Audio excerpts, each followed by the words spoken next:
All right. Next lesson for U.S. wars. We're going to be talking about the rise of Japan and its entry into World War II. Okay, this is one of those lessons where I'm going to have to go way back in history a bit to explain things. If you've kind of noticed when it comes to all the stuff in between World War II, or in between World War One and World War II, and we've been focusing mostly on the European stuff. We've been focusing on Hitler and Germany and Mussolini and Italy. We will be focusing on Russia soon, and just the conquerings there, and just all the stuff going on in what's called the European theater of World War II. Now there are two theaters of World War II. There's the European theater, which we have focused on mostly up to this point, and even in the interwars period, we're pretty much just focusing on the European side of things. And then there's the Pacific theater of World War II, which is essentially the war between mostly just the United States and Japan. Although that's not officially correct. You definitely have the British over there, and then the Russians do come in at the very end to help out, even though we realized we didn't want them to. I'll explain that one later, hopefully, and depending on how much time we have left in this semester to get things done. But yeah, so there's a European theater and a Pacific theater of war, and we've been really just focusing on the European theater so far. And the reason why I separated the two is that it gets confusing if I was to go boom boom back and forth between the two, and also the reasonings for why war starts in the Pacific is, well, there's some similar ones, yes, but a lot of different. Well, it's different. It's different in many ways, and a lot more things that go into it. So I saved all that for this lesson. I'm going to explain as best as I can why Japan does what it does in World War II, and especially why they attacked Pearl Harbor. Anyways, that one wasn't... when I was in middle school and high school, that was never really explained to me very well. It actually, through my own studies, I was able to find out a lot more on how that happened. Not even in college was it really explained what the motivations were behind the Japanese attack on Pearl Harbor. So hopefully I'll be able to help you out with that one. I'm still going to keep it basic. I'm not going to get way into the weeds on it. We'll see. But yeah, anyways, with that, let's dive into some Japanese history so you can kind of get the ideas of what's going on. So first off, one of the things you need to know is Japan, for hundreds of years, was an isolated country. Basically, Japan's always been wrapped up in the events, the goings-ons, the politics, the cultures of the East, of course. And China has always been the main central country over there. Japan was heavily influenced by them. But coming to the 15 and 1600s AD, basically 400 or 500 years ago, the age of exploration started up on the European side, and Dutch, people from the Netherlands, that's who the Dutch are, by the way, if you don't know, the French, the Spanish, the Portuguese, and even later on, once it becomes a state, Germany, they all start coming in and exploring the area. I shouldn't say German. German doesn't come until the 1800s. We're talking about 1600s here. It's mainly Spanish, Portuguese, British, and Dutch. They start coming in, and they find Japan, essentially, and they start wanting to get some trade with them. The guy in charge of Japan at the time, the shogun, didn't like this foreign encroachment. I felt like it was a threat to his power. There's more that goes into that, but that's the easiest way I can explain that, a threat to his power. So he decides to shut the country off, just turn it off. Kind of like the idea of just all the countries of the world today shutting off their economies and banning travel.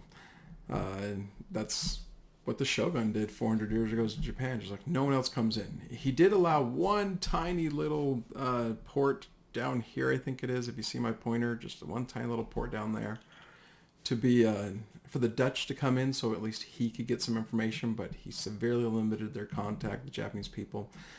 Even outlawed the religion of Christianity that a lot of European missionaries had brought in, and actually butchered a lot of them too. Anybody that converted, he just, again, saw him as a threat and decided to get rid of him. Tens of thousands of people were killed in those massacres. Anyways, through those efforts, the shogun effectively shut Japan off from the rest of the world.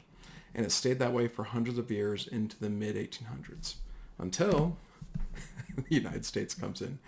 Sorry, if you don't understand that meme, knock knock, it's the United States. There's a funny little, I shouldn't say little, there's a fun history of Japan video out there that really does a good job of just telling the history of Japan, and just, it's like a 7-minute thing, and it goes through the entire history of Japan for like the last 2,000 years. And so they do little things like this, like knock knock, it's the United States. Anyways, that's really what it was like. Admiral Perry in the mid-1800s comes over with a fleet of U.S. warships and pretty much tells Japan, hey, we really want to trade with you guys. I think it will be mutually beneficial for both of us. And we got bigger guns than you, so trade with us or we're going to shoot you, pretty much. I shouldn't say shoot you. Admiral Perry threatened to essentially bomb ports. Start shooting at port towns of the Japanese unless they started entering into trade negotiations.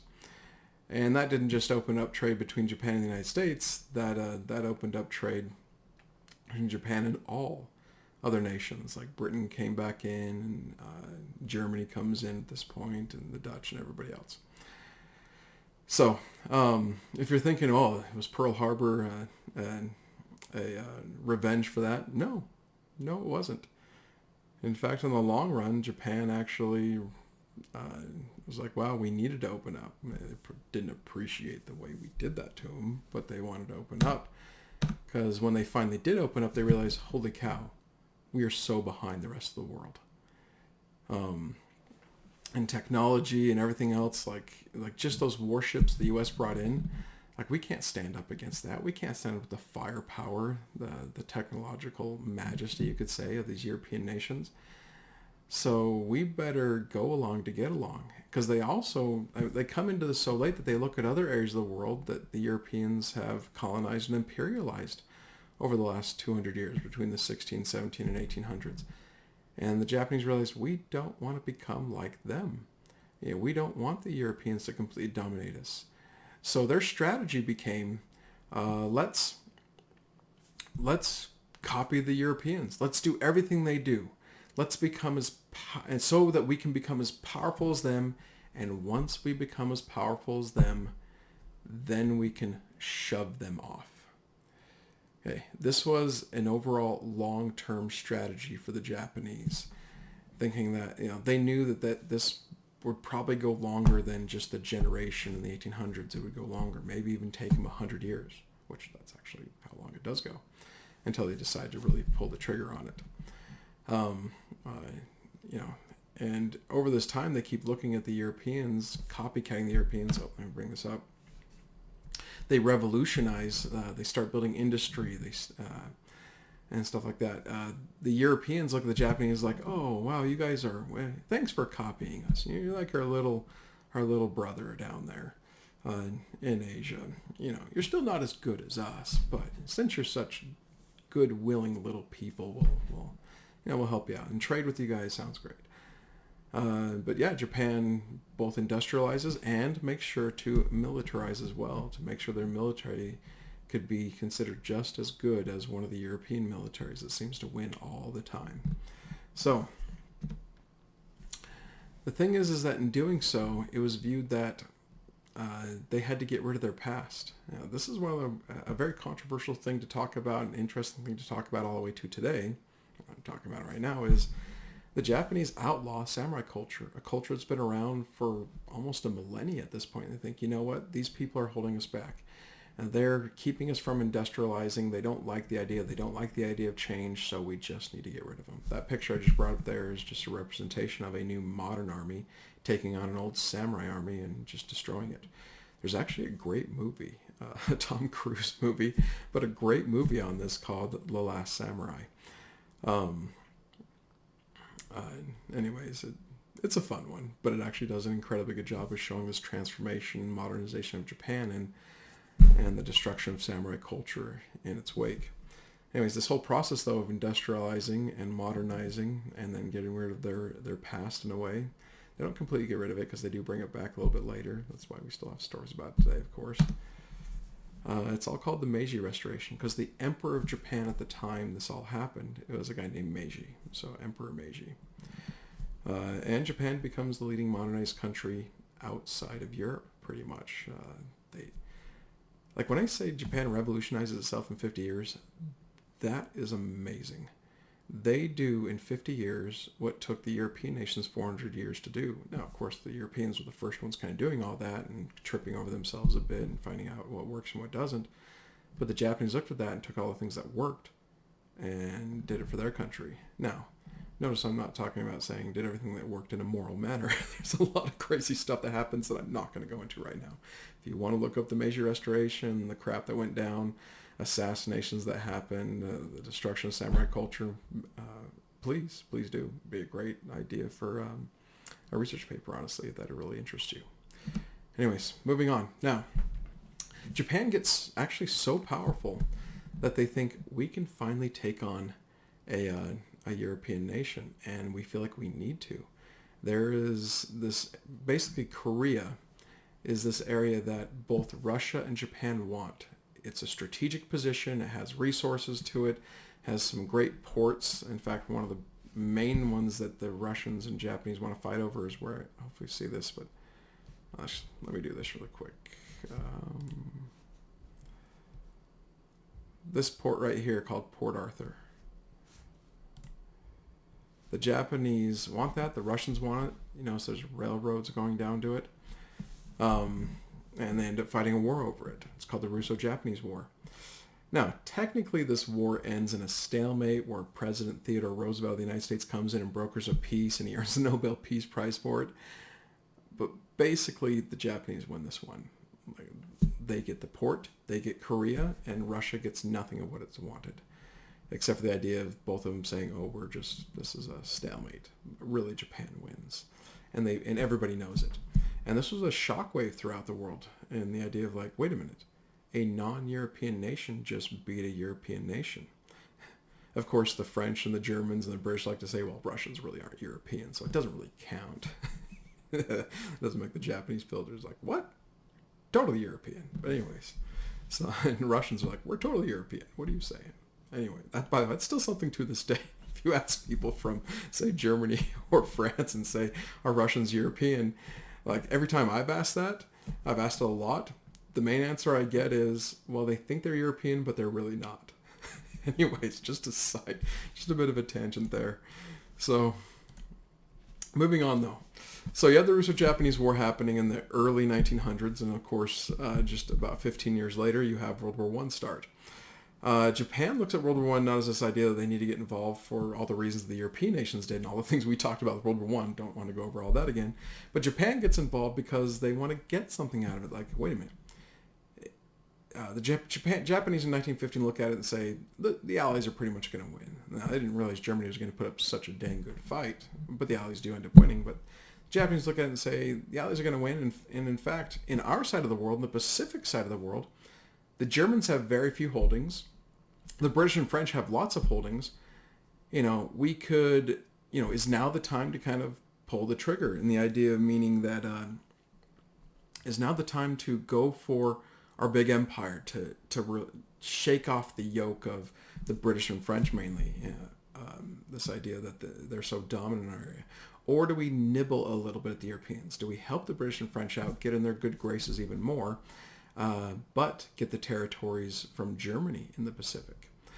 And the Japanese at this point decide to be more cautious. Like, let's do it that way. We just got Korea from the Russians. The Germans actually have some territory. In fact, notice right here, a place called Qingdao. That was actually German territory in China. This picture down here is of the Japanese attacking that German fortification and taking it out. They lose a couple hundred soldiers. It was a huge patriotic thing for them, the Japanese, I mean. And they also attack other holdings of the Germans out there. Now, the Germans can't send help out there. They have some forces out there, and they get overrun easily. But this World War I was easy for the Japanese. They took out all the German stuff in the east, and they just sent help when they needed to over to the west in Europe. And then when the Allies do win, Japan makes sure that they get all of the German territories. I wish I had a bigger map there, but they get tons of islands. the Germans had in the Pacific, and one major area they get is that little piece of China, the Qingdao, and they also get New Guinea, well, a piece of New Guinea down towards Australia, really enlarging their sphere of influence and empire. Okay. Now, they want more, and it's actually at this point that the Japanese are now thinking, our grand goal is a great East Asian empire. And again, I wish I had a better map there, but an empire that would go from the Pacific Ocean to the center of Asia, to India, to areas like Kazakhstan today, that we'll be the masters of the East. We'll control China, we'll control Korea, we'll control the Pacific Islands, we'll control Australia, we'll control Southeast Asia, countries like Siam, which is Thailand today. We might even get as far as the Middle East. Like we'll have this, we can be the dominant ones. And they start getting this thinking of this master race thinking for themselves. We're like, we are the master race of the East. That starts coming in pretty hardcore here because the Japanese feel pretty good about themselves. They're doing a good job. They're modernized. Their army is so much better than everybody else's in this side of the world. So then in 1929, I know it says 1931, I'll get to that in a second. In 1929, you have the stock market crash in the United States, which plummets the entire world into a massive Great Depression. Kind of like we're doing right now, self-imposed with COVID-19. That's kind of a scary coincidence, by the way. Definitely a lot of differences in there, but the coincidence is Great World Depression. Hopefully we can get ourselves out of this one better than the last time. It'll take 10 years. Anyways, when that happens, Japan realizes everybody is so worried about their own problems. Why don't we take advantage of this? So the one major problem in Japan right now is that they do not have enough land to get the resources they need to support an empire. And here's the major resources they were looking for. They needed more coal, wood, timber, steel, and oil. They needed all four. Problem is, Japan had a little bit of that within the territories they had, but not enough to grow and maintain an empire. Manchuria in the northeastern part of China, the area in green there, had a lot of coal and timber. Take that and you get two of the resources, more than enough of two of the resources you need for the growth of empire. So they decide, you know what, the rest of the world can't do anything about it. Let's take it. So they attack that area called Manchuria of China, and they take it away from China. Now, the League of Nations, which is pretty much controlled by Britain and France, comes in and says, no, that's mean, you can't do that. Give that back to the Chinese. And the Japanese essentially flip them the middle finger and says, nope, you can't because you're dealing with Great Depressions and you don't want to deal with war anyways because you're kind of pansies at the moment. And you know what, the League of Nations suck, we're just going to leave. And so the Japanese leave, they keep Manchuria, and the Allied powers, essentially Britain and France, do nothing. America has gone back to isolationism. We're just like, we don't care. Although I should also say we have the Great Depression going on, and we're like, we don't care, and we don't have the ability to do anything about it anyways, because we have all the Allied powers are getting hit by this Great Depression. When that happens, when Japan realizes we just took a massive chunk of another big country and it's now part of our empire and nobody lifted a finger to stop us, why can't we take more? So they come up with something called the Mukden incident. I hope I'm getting my history right there. I'm pretty sure this is where the Mukden incident comes in, where you get a conflict between the Japanese military and the Chinese military on the border between Manchuria and China. Of course, the Chinese are ticked off about this. They want Manchuria back. They know that that was bogus. The Japanese going in there taking it. But they get this incident between the two militaries, and the Japanese use this incident as basically a go ahead call for, hey, let's just take out all China and we can get their steel production. And we can get all that manufacturing and resources of China, which is amazing. Like China had, why is China able to manufacture so much stuff today is because they have a lot of resources to do so. The Japanese wanted that way back when. So the Japanese military just rolls over the Chinese. Try to keep from going too much into this, but they just roll over the Chinese. And in the midst of this, or the end of this, you get something called the Nanking Massacre. Now, this is the last thing I'm going to talk about in this video. So essentially part 1 of this rise of Japan. But this is considered one of the worst atrocities of all time. It is up there with the Holocaust. Now, you don't see as many people die as in the Holocaust. Of course, it went on for a shorter period of time. But the way people lost their lives was just atrocious. Just if you're looking at the pictures, hope you get an idea there. There's a journal that I read a quote out of, or I didn't read the actual journal, but a quote from a journal from a Japanese captain from this time period that said that he didn't feel fulfilled in a day, or just he knew it wasn't going to be a good day unless he's chopped off 5 Chinese heads. That's why I put the picture in there. Like they were killing them for no other reason than sport.